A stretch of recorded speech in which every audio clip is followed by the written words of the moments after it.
అయ్యప్ప దీక్షలో పీఠం ఇంట్లో పెట్టుకోవచ్చా, లేదా మేమంతా గ్యాంగ్గా కలిపి ఒక చోట ఉంటాం అక్కడ పెట్టుకోవచ్చా అంటే, మీరు మాల వేసుకునేది గ్యాంగ్ కోసమా, మీ అందరూ కలిసి ఉండడం కోసమా, మీకోసమా?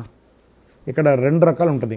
మనం నమ్మిన వాళ్ళు, మనల్ని నమ్మిన వాళ్ళు. మనం నమ్మిన వాళ్ళంటే తల్లిదండ్రులు, మనల్ని నమ్మిన వాళ్ళంటే భార్య పిల్లలు. వీళ్ళ కోసమే దీక్ష తీసుకొని మీరు ఎక్కడో పోయి ఉంటానంటే ఎట్లా?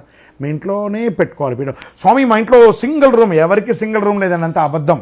ఈరోజు 2 రూమ్ ఉంది, అందరూ కంఫర్ట్ జోన్లోనే ఉన్నారు. 2 రూమ్లు ఉంటాయి. ఒక రూమ్లో దేవుడి రూమ్ని పెట్టేసుకొని ఇంకొక రూమ్లో మిగతా వాళ్ళందరూ ఉంటారు. ఇప్పుడు నాకు చాలామంది గుజరాత్లోనూ, మహారాష్ట్రలోనూ, ఇంకో చోట ఢిల్లీలోనూ ఇక్కడంతా దీక్ష తీసుకునే వాళ్ళందరూ వాళ్ళు చెప్తుంటారు, నేను నా భార్య నా పిల్లలు మాత్రమే ఉంటాం, నాకు ఇక్కడ సన్నిధానాలు ఉండదు, వేరే చోట ఉండదు. నేను దీక్ష తీసుకున్నా, నేను ఇక్కడ వచ్చి దీక్ష తీసుకొని మా ఇంట్లో పెట్టుకోవాలి. ఖచ్చితంగా మీ ఇంట్లోనే పెట్టుకొని తీరాలి.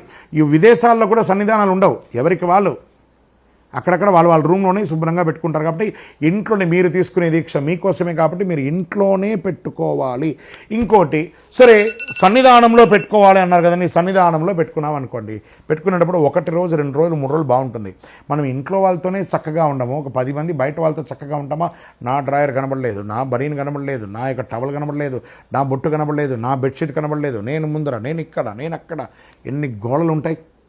ఒక్కొక్కరు ఒక్కొక్క రకమైన నమూనాలతో, ఒకడు వ్యాపారస్తులు ఉంటారు, ఒకడు ఉద్యోగస్తులు ఉంటారు, ఒకళ్ళు ఇంకో రకంగా ఉంటారు, ఇంకొక రకంగా అన్ని రకాల మాటలు ఫోన్లో మాట్లాడుతూ ఉంటారు. అక్కడ అవన్నీ కూడా డిస్టర్బ్ అవుతుంది.